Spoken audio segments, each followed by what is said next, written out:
Just in, paktay na mga senador, bumuelta na. Gadon sinuportahan ni Tamba. Chacha issues updates. Ayan na naman tayo. Ayan, si Attorney Gadon nga, no? Talagang hindi ko lubos maisip na talagang papasok sa isip ni Attorney Gadon itong mga bagay na to. No? Okay, sana kwela sana si Attorney, kaso nga lang, ba't may ganito? Ayon, syempre, itong balitang ito ay nagbula kay Balitang Pinoy TV at ilalagay ko sa description box ang link ng channel ni Balitang Pinoy TV para maging updated po kayo sa mga balita na kanyang inilalabas. At syempre, subscribe din po kayo mga katunay pag nakabisita kayo sa channel niya. At syempre, ito ang kanyang lingkod na si BT na magbibigay ng reaksyon at komento dito sa video na ating mapapanood ngayon. Yung pag-uusapan natin, syempre, subscribe din po kayo sa Tunay na Kritiko mga katunay kung hindi makakaabala sa inyo. At huwag na natin pagtagalin at sabay-sabay na nating panoorin ang laman ng video na hatid sa atin ni Balitang Pinoy TV at bibigyan natin ng reaksyon ng balitang ito. Pasok! Ito po, tahasan. Meron na pong congressman, makapangyarihan po yan.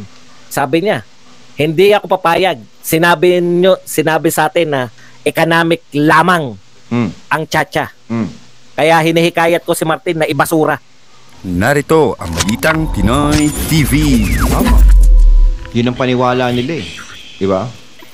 Para sa magandang araw sa atin lahat mga kababayan. Ayun, syempre, dito na naman tayo sa another episode ng ating vlogs. Pag-uusapan natin ngayon, ito po, no? Nanawagan po ang Congressman Rufus Rodriguez, no? Na ibasura. Ito pong panawagan o request ni Secretary Gadon, no? Na isama sa Chacha yung mga political provision, no? Pati po yung extension ng panunungkulan ng mga congressman at saka yung pagpapalit ng from presidential to parliamentary. Nang makikinabang din po yung mga congressman. Binababasura. Pero hanggang ngayon po tahimik pa rin si Speaker Romualdez. Pag-uusapan din po natin, ito po, in-expose po ni Senator Raffy Tulfo. Ako kay Senator Raffy Tulfo. Pero sana masagad yung tuwa ko, no? Bibihira ako natutuwa rito kay Raffy Tulfo, pero this time ay natuwa po ako. May ginawa bang kaya lang, kaya lang yan eh. Pag tinuloy-tuloy. Kasi natuwa rin ako sa PCSO eh. Di ba? In-expose niya rin eh. Kaya lang, lumungkot tayo nang wala ng follow-up. Bigla niyang tinigilan okay, ito po, in-expose niya. Conflict of interest. Ngayong araw lang po. Iba pa po yung sagutan kahapon. No? O nung isang araw ba yun? With Secretary Yulo. Ngayon po, conflict of interest, no, bilang Department of Natural Resources, Environment and Natural Resources. Yan po mga pag-uusapan natin, pero bago yan, kung bago ka pa lang dito sa ating channel, mag-subscribe ka na. Dahil ito lang ang tanging channel na may kinikilingan, may pinapanigan, una sa balita, uli sa informasyon, kaya ano pang hinihintay nyo? Pindot na, okay? Ayan, syempre, bisita kayo kay Sir Badong Aratiles at mag-subscribe, syempre. House Committee on Constitutional Amendments Chairperson. Siya pala yung chairperson, si Rufus, no?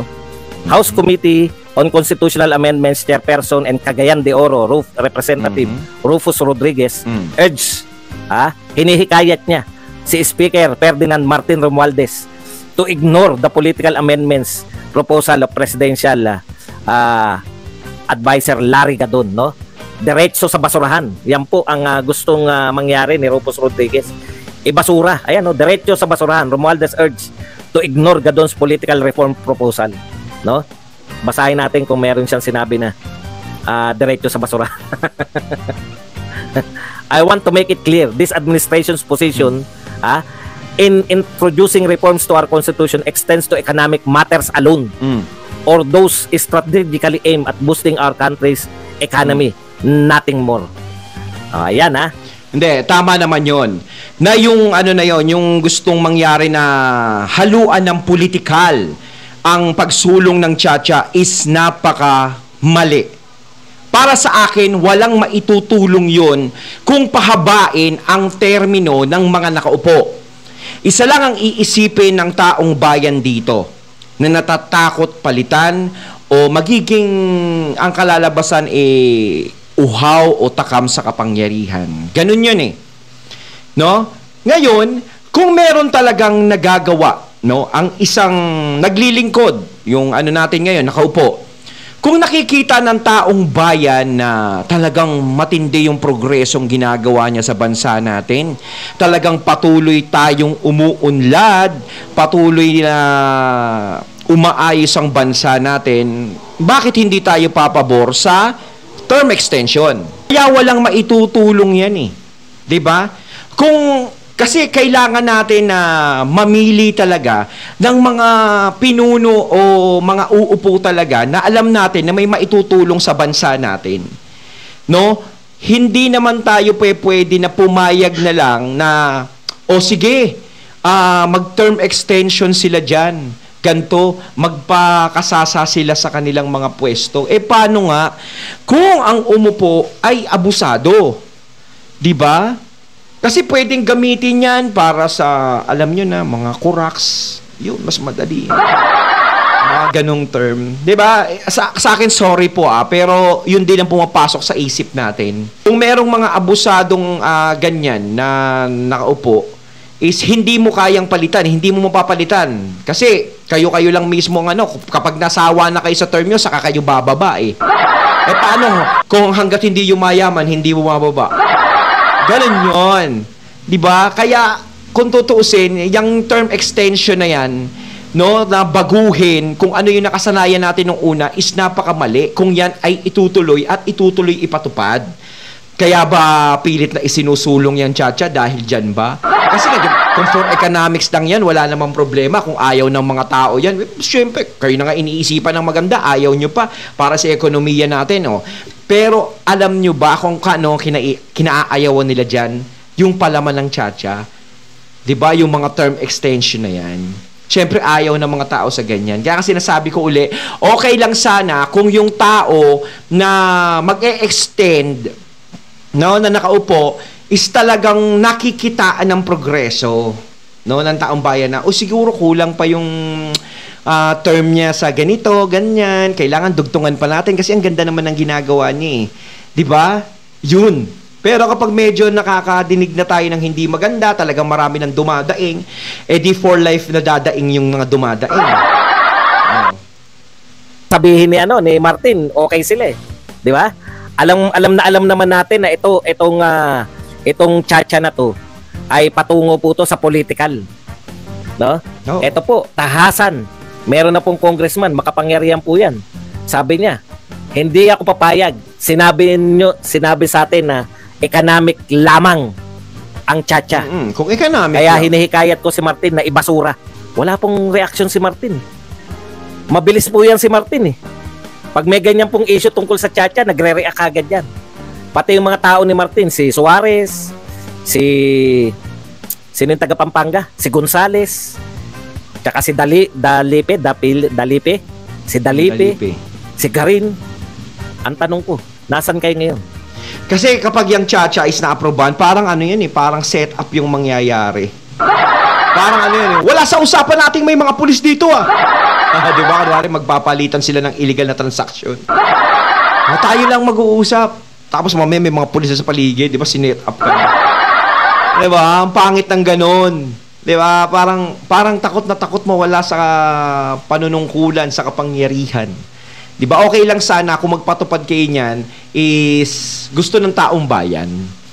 Dapat kasi dyan, hindi kayo ang nagdidesisyon lang basta-basta. Sana hinihingan nyo ng opinion ng mga taong bayan. Kung gusto ba nila. So, sinasabi nga yung PI, ganito, yung paghingi ng yun yung magiging opinion. Diyos ko naman. Kung meron naman palaman ng paghingi nyo ng opinion, baka naman mapa-oo nyo. Pero sana, di ba, yung mga tao nga naman, hindi nyo pa rin na hindi nyo pa rin na goyo. Kumbaga, alam pa rin nila kung ano ang magiging sitwasyon nila kapag nangyari yan. Kasi kung malinis ang intensyon ng Chacha, is wala kang madidinig na kahit anong alingas-ngas dyan.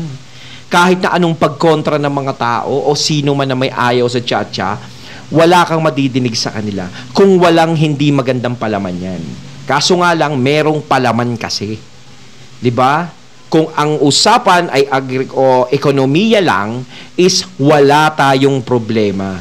Sana naman, wag nyo nang pakialaman kung ano yung dapat yung pakialaman.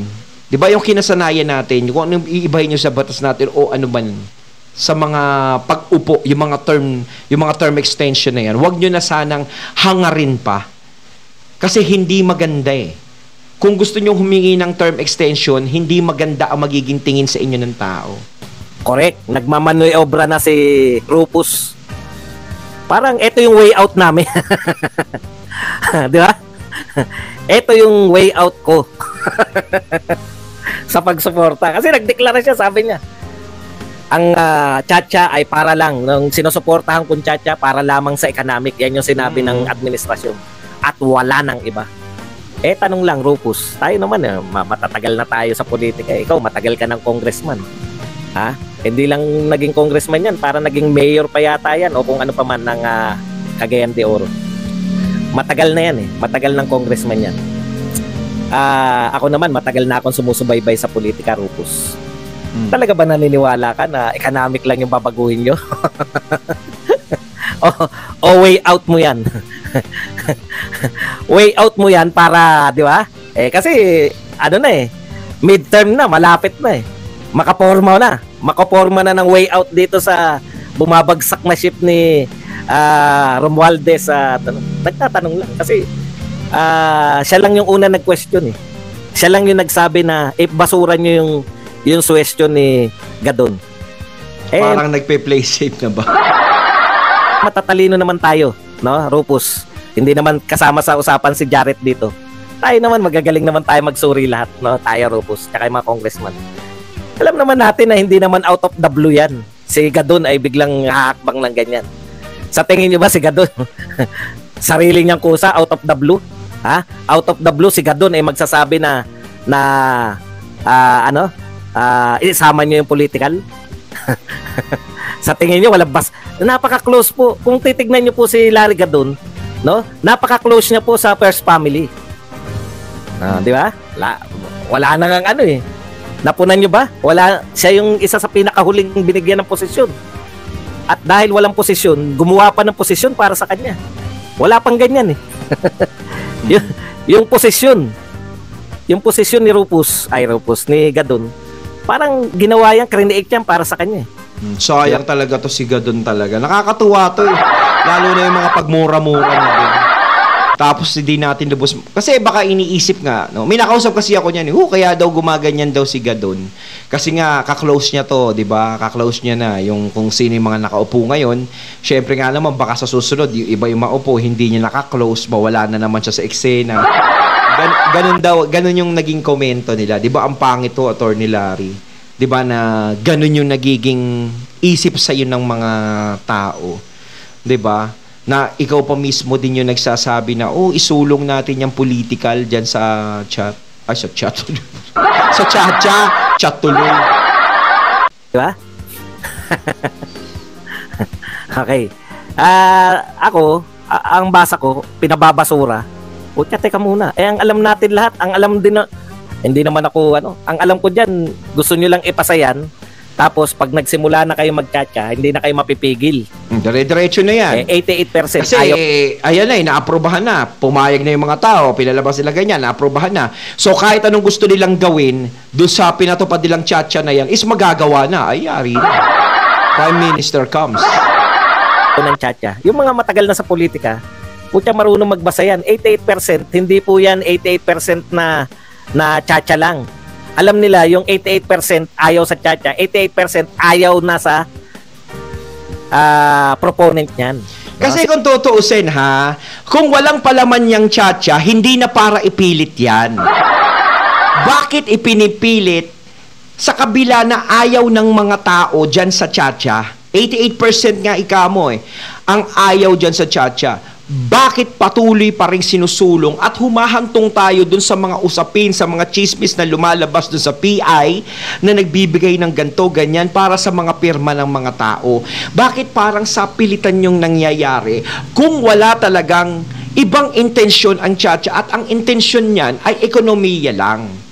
'Di ba? Pwede niyong sisihin ng mga tao kung ayaw nila ng tsa. Kung economics siya, kaya uunlad ng economics natin yan Tapos ayaw ng mga tao, pwede sila sisihin. Ayaw bang umunlad tayo? Kaso nga lang, naunahan agad kayo ng impormasyon na gano'n na prime minister na ganyan, pag mga tchatcha, may term extension. Diba? Ayaw ng mga tao yun kasi parang mawawala sa eksena ang taong bayan dito. Mababaliwala. Hindi na sila makakapili kung sino man ang gusto nila. Diba? Kung sino yung gusto nilang iupo. Kasi ang mga tao, no, nangangapayan eh. Kung sino talaga ang karapat dapat sa pwesto na maupo, yung malaki yung maitutulong sa bansa. Paano kung merong batas na ganyan? Tapos, may umupo. Walang ya pala yun. Abusado pala yun. Pahirap pala. Mala Hitler pala siya sa bansa. Di hindi na siya makakaano, di ba? Oh. Mas importante pa rin yung may term limit. Di ba? Nasusubukan natin lahat. Kaya nga sinabi ko nung nakaraan, kung maganda ang legasiyang maiiwan, no, nung nakaupo na yon at matatapos na ang term niya, kung talagang gusto siya ng mga tao at gusto ang nagawa niya, kahit matapos ang term niya, makakabalik at makakabalik siya. Hindi man siya, pero ang mga kaanak niya makakabalik yan. Dahil kung sa kanya may tiwala, dun pa kaya sa mga kaanak niya, di ba? Sino bang proponent ng tchatcha? Kailangan, nakita nyo naman, nagre-reflect po sa kanilang mga survey. Yung pagbagsak ng kanilang survey. Ngayon, ano ba balita ngayon? Bago ko magsimula, nakinig muna ako ng balita sa sa TV sa 24 oras eh. Magtataasan na naman. Ang bilis, no? Nung nagdaang buwan. Grabe ha. Ang bilis na po ng inflation. Inflation po ang binabalita ng GMA7. Kaya yung 88% na yan, hindi po pwedeng i-ignore yan ng mga katulad ni Rufus Rodriguez.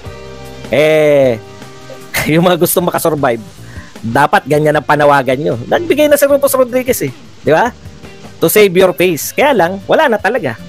Pagka marami sa mga congressman ay nanawagan ng no to political tchatcha, yari na yung ambisyon ng Kamag-anak Incorporated. Kasi yun lang talaga ang pag-asa eh.